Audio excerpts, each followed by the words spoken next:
Welcome back, folks, and we are fighting a bunch of troglodytes. I think they disease you on touch, but I'm not certain. Don't quote me on that. They might poison you, too. I'm just not sure. I mean, these aren't the D&D kind where they release a bunch of body odor and it stuns your characters for a few minutes.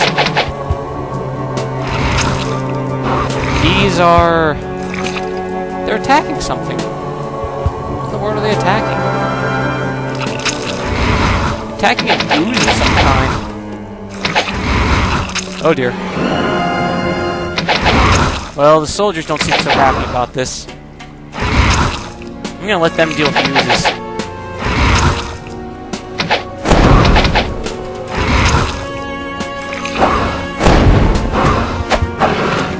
Takes care of that.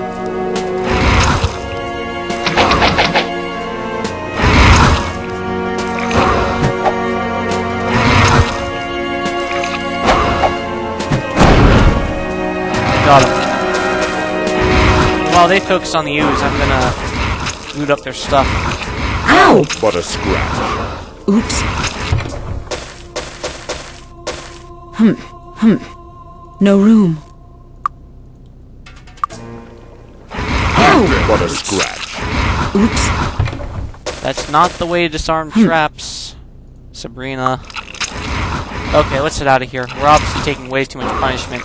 And if we have to fight those oozes whenever they manage to kill off the troglodytes, that would be a bad thing.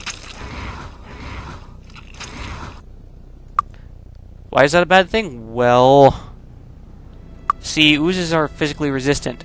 If we don't have spell points to deal with physically resistant oozes, then we can't do a darn thing to them. This would also be a good reason for us to pick up fire ore whenever we get the chance. What a piece of junk. What a piece of junk. A polished broadsword commonly used by all forces in Arathia. And it's +0 weapon too. Oh dear. See you running up on me.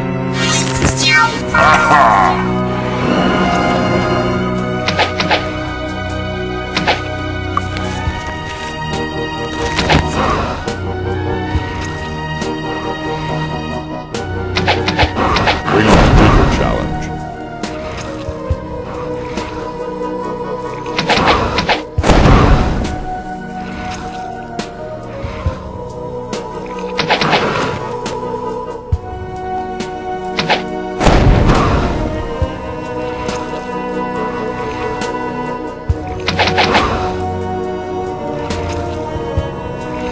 And we'll finish off this last drone. There we go. Oh, another one hiding there.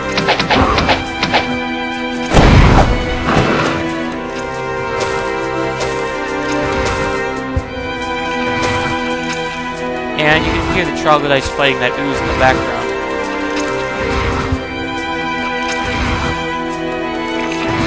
I think I might just leave them. Let's see if we can jump up here. Nope, no good. I'm trying to jump over it, but it's not letting me. So we'll just head around the ooze then, while it slowly eats the troglodyte.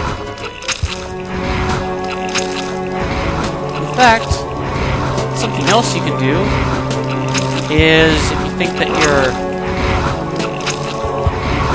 that troglodyte might die, just head down over here.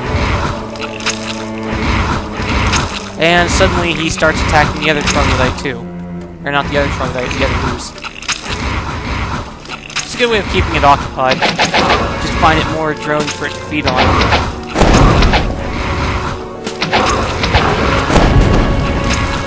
It's nice because you don't have to worry about it, you can just feed it to the ooze. Which is pretty funny whenever you think about it.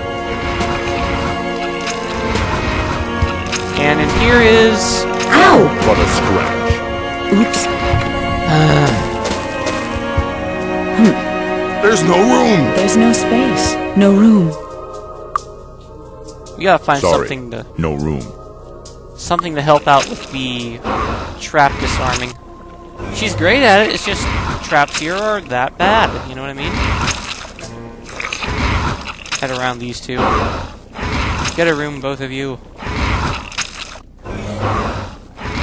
And I'll leave the ooze alone up there, because whenever he's done eating that troglodyte, we can just bring more troglodytes back to him and make that ooze our little makeshift tank. Only problem is, if they eat too many of the troglodytes, they'll come after us instead. Such is the way of oozes.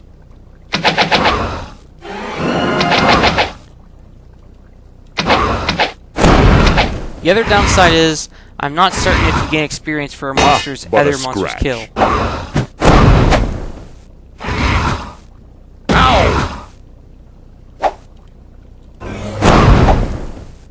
Finish off with the troglodyte drones. Ow!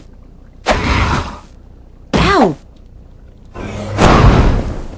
Again, with all these advancements and everything, you know, seeing monsters kill off other monsters and whatnot, it really makes me wonder if the guys at PC Gamer play this for more than just, like, you know, 3 minutes before they're like, oh, it's just like everything else in the series. You know, heaven forbid you actually have to play the game. Grumble.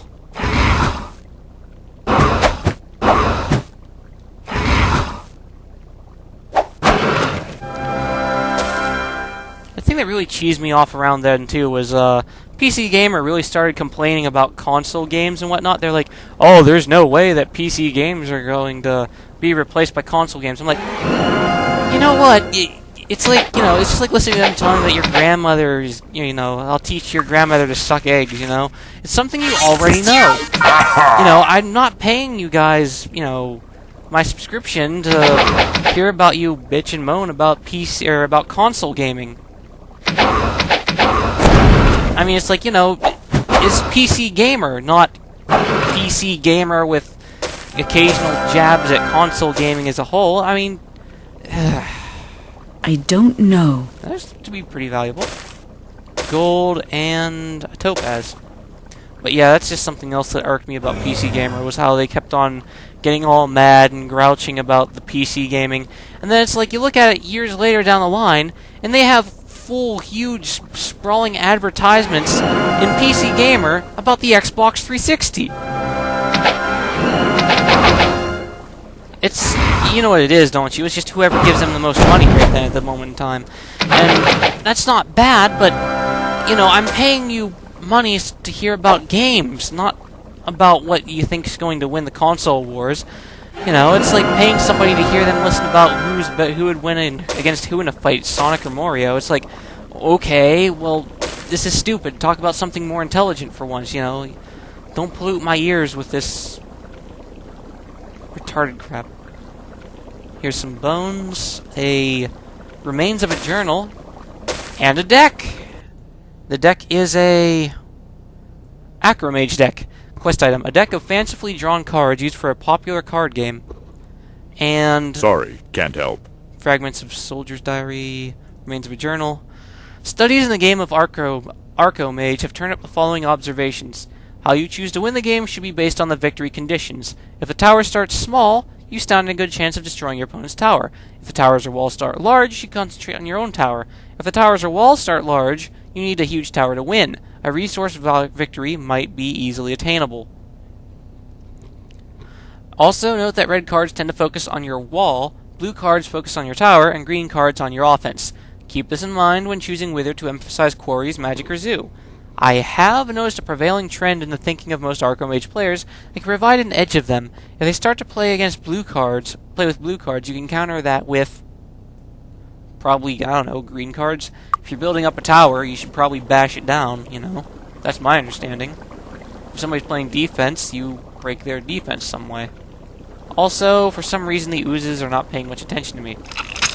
I spoke too soon. No room for that. There's no space. Sorry. There's no room! Dang it. I thought they weren't paying attention to me, but it seems they are. And physical damage does jack squat against them. Fortunately, they move incredibly slow. And if I were to cast firebolts, it would hit them for quite a lot. In fact, I think I might just do that. Just firebolt them to death.